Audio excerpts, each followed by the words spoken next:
Sun's up, cameras on, this is First Light, the weekly behind the scenes podcast by Helios Media, where we show you the ins and outs of how we operate and run our business. And today I'm going to be talking to you about storage, more specifically how we store our footage. Because you can shoot the most amazing video, but if you lose the footage, it's like it never happened.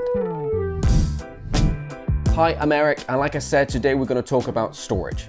Right after every shoot, we store our footage on 2 separate drives, one for Ben, one for me. Then the person that's editing the project uses their drive to work with. We keep the footage on 2 devices until the client is happy with the final product. Then the person that did not edit it deletes it from their drive to create more storage for future projects. Since we work with companies long term, we do offer the opportunity to keep the footage stored on our devices for future projects. If we're going to be doing more videos with a company, then we might as well keep the footage.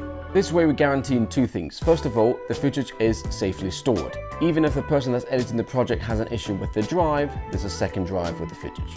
This also guarantees effectiveness when it comes to editing. Some projects require more than one video, and since Ben and I are both editors, we can both work on the same project at separate times in different places. Now here's a little fun inside part to our company. Since we're named Helios Media, named after the Greek god, we name all of our drives after gods themselves. The more powerful the god, the bigger the drive. As a couple of examples, I've got here a 2 terabyte Seagate named Athena. Athena is a Greek god, and she's quite wise, she's quite family-like, so I've got some wedding videos here, some wedding projects.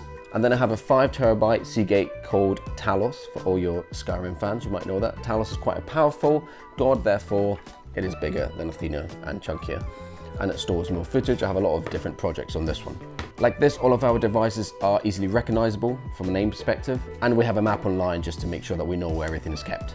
At the end of the day, when you work with us, we want to guarantee that your footage is kept safely in more than one device. Since Ben and I are both not only filmmakers but editors, we can both work on the project. And if you're hoping to work with us in future projects, we can keep the footage safely stored for future videos. And that's all for this week. In the next episode, we're going to talk about why we work with local companies and how we help grow their business and tell the story through a video. And that is a wrap for this week. We'll see you next time, just after First Light.